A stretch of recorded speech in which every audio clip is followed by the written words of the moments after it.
Perlu nggak sih moms bisa membaca hasil USG?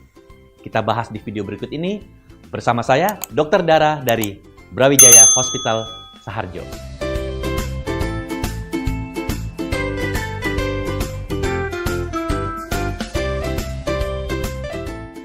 Jadi pemeriksaan USG adalah pemeriksaan yang modern di dalam dunia kebidanan atau obstetri, di mana zaman dahulu kala tuh nggak ada. Nah, zaman sekarang USG makin berkembang, dan apa pentingnya dilakukan pemeriksaan USG?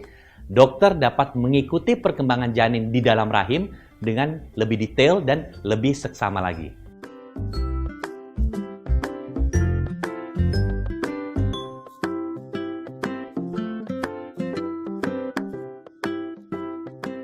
Jadi ketika seorang wanita mengetahui dirinya hamil, biasanya itu dengan telat haid ya, telat haid. Kemudian kan biasanya ada orang yang inisiatif melakukan pemeriksaan test pack dari urin ya.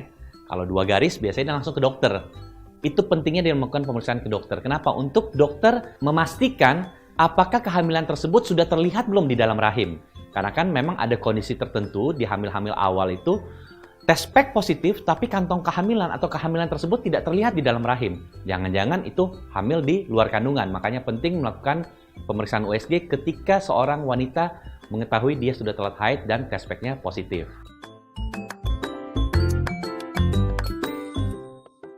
Jadi pemeriksaan USG ini adalah singkatan dari ultrasonografi. Jadi ini menggunakan suara ultra, gelombang suara yang kemudian dirubah menjadi gambar. Kalau kita pernah nonton film kayak lihat kapal selam gitu ya. Kapal selam kan tahu di depannya ada musuh dan segala macam, kan dari sonar tuh, itu gelombang suara di air, kurang lebih seperti itu. Nah, kalau berbicara USG kurang lebih seperti itu. Makanya USG ini perlu ada media cairan.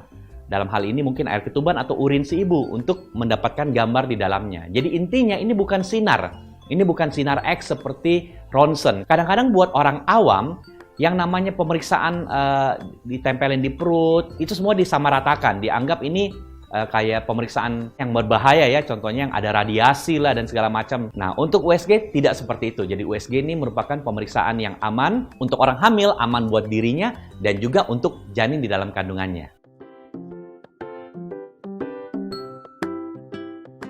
Jadi kan dokternya beda-beda ya. Ada dokter yang melakukan pemeriksaan USG, dia periksa, kemudian dia kasih penjelasan. Kalau saya nih kadang-kadang selama periksa saya suka ngomong dikit-dikit gitu ya. Jadi saya jelaskan ini kepalanya.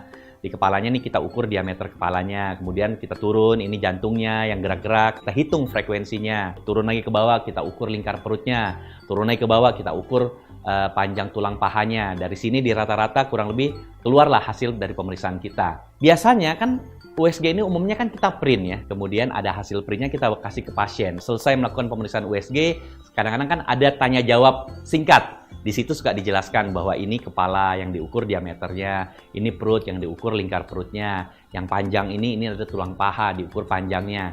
Dari sini dapat rata-rata, karena sejatinya pertumbuhan janin itu harus simetris. Jadi artinya apa? Ukuran kepala, ukuran badan, dan ukuran kaki harus normal. Jadi tidak boleh tuh salah satu ada yang membesar terlalu drastis ataupun terlalu kecil terlalu drastis, karena itu menunjukkan adanya kelainan. Jadi biasanya kan USG tuh kayak gini ya. Kemudian kalau kita lihat kadang-kadang ya memang banyak istilah-istilah nih, tetapi ada yang cukup sering. Yang cukup sering namanya contohnya nih BPD. BPD ini artinya biparietal diameter. Artinya apa? Itu adalah diameter daripada kepala janin ya. Kemudian ada yang istilahnya AC. AC ini bukan AC ya, tapi AC ini abdomen circumference, lingkar perut. Dan ukuran kaki yang biasanya singkatannya itu FL, femur length. Femur itu tulang paha. Length itu panjang ya. Jadi 3 itu biasanya dokter ukur yang seringnya, walaupun kadang-kadang bisa ditambah-tambah yang lain ya, kayak tadi diameter kepala bisa juga diukur, nanti ada lingkar kepala, head circumference ya. Kemudian biasanya ada istilah juga FHR, fetal heart rate. Jadi itu denyut jantung janin. Jadi biar bisa tahu nih denyut jantung normal kan kurang lebih biasanya sekitar 120 sampai 160. Jadi teman-teman bisa tahu. Kemudian GA. GA itu singkatan dari gestational age atau usia kehamilan. Jadi tahu nih sekarang ini lagi usia kehamilan 32 minggu kah dan segala macamnya. Ada juga yang tulisannya nanti EFW, estimation fetal weight atau kalau bahasa Indonesia taksiran berat janin itu biasanya dalam gram. Jadi memang ada beberapa singkatan-singkatan sederhana yang mungkin pasien perlu tahu. Kalau di trimester pertama, biasanya dokter harus menentukan dulu nih, kehamilan ini terjadi di mana? Di dalam rahim kah atau di luar rahim? Setelah sudah terjadi di dalam rahim, kita akan pantau lagi biasanya 2 minggu atau beberapa minggu ke depan untuk melihat apakah kehamilan yang di dalam rahim ini terbentuk janin nggak di situ. Karena kan ada kehamilan yang kita pahami yang namanya telur kosong atau blighted ovum. Jadi kehamilan tersebut hamil, ada kantong kehamilan tapi nggak ada janinnya. Setelah ada janinnya, dokter akan harus memantau lagi apakah ada denyut jantungnya. Itu semua dikerjakan di trimester pertama tuh. Kemudian abis itu dipantau tuh 1 bulan, 1 bulan, 1 bulan. Sekarang di trimester kedua. Trimester kedua itu sejak kehamilan melewati 3 bulan. Jadi kurang lebih kan kalau trimester pertama dari 0 minggu sampai 12 minggu. Setelah 12 minggu, ke minggu 13 sampai minggu ke-27 atau 28 minggu itu masuk trimester 2. Nah, di trimester 2 itu bayi udah lebih gede. Kadang-kadang dokter harus melihat punuknya, ketebalan tulang belakang atau istilahnya itu NT, nuchal translucency. Itu kadang-kadang kalau NT-nya rada tebal harus diwaspadai, jangan-jangan ada kemungkinan kelainan kromosom, contohnya Down syndrome. Kemudian setelah itu ketika masuk kehamilan kurang lebih 4 bulanan, bayi sudah semakin besar. Ini saat-saat yang ditunggu nih sama orang tua. Biasanya, dok, sudah kelihatan belum jenis kelaminnya?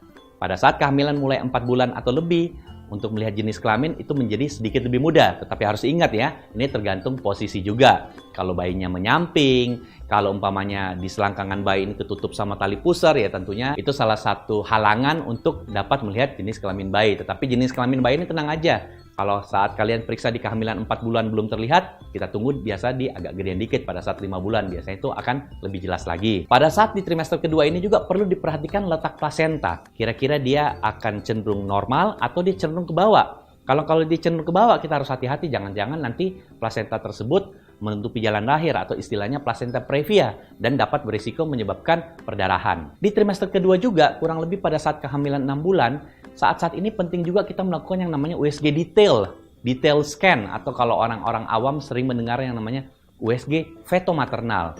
Kenapa pada saat seperti itu? Karena pada saat seperti itu bayi itu ukurannya pas, nggak terlalu kecil, nggak terlalu gede, dan organ-organ sudah bertumbuh semua, sehingga kalau dokter ingin melakukan USG detail, mau melihat apakah ada kelainan-kelainan organ, terutama yang bersifat makro, itu lebih mudah. Kemudian kita masuk ke USG di trimester 3. USG trimester 3 ini biasanya lebih banyak melihat tumbuh kembang janin ya. Bagaimana kondisi air ketubannya, bagaimana lagi letak plasenta. Karena kalau di trimester ketiga plasenta sudah letaknya di atas, dia tidak mungkin akan berubah posisi jadi di bawah.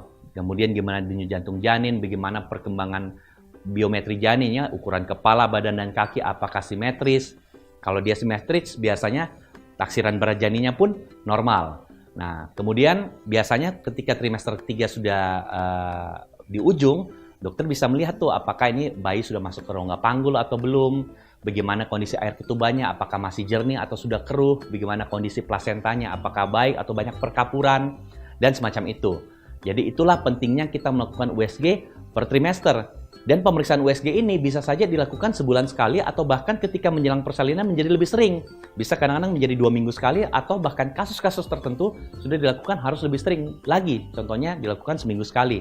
Biasanya itu pada kasus-kasus yang bermasalah. Itu tadi cerita tentang bagaimana sih membaca USG. Karena mungkin ya ini zaman sudah modern, dapat mudah sekali mencari informasi. Jadi alangkah sayangnya kalau kita diperiksa sama dokter, kemudian cuma dibilang sehat, kita dikasih hasil USG, kita nggak ngerti ini apa, dan kemudian hasil USG itu kita cuma simpan di dalam lemari. Nah, kalau ada pertanyaan yang ingin ditanyakan tentang video ini, jangan lupa tulis di kolom komentar.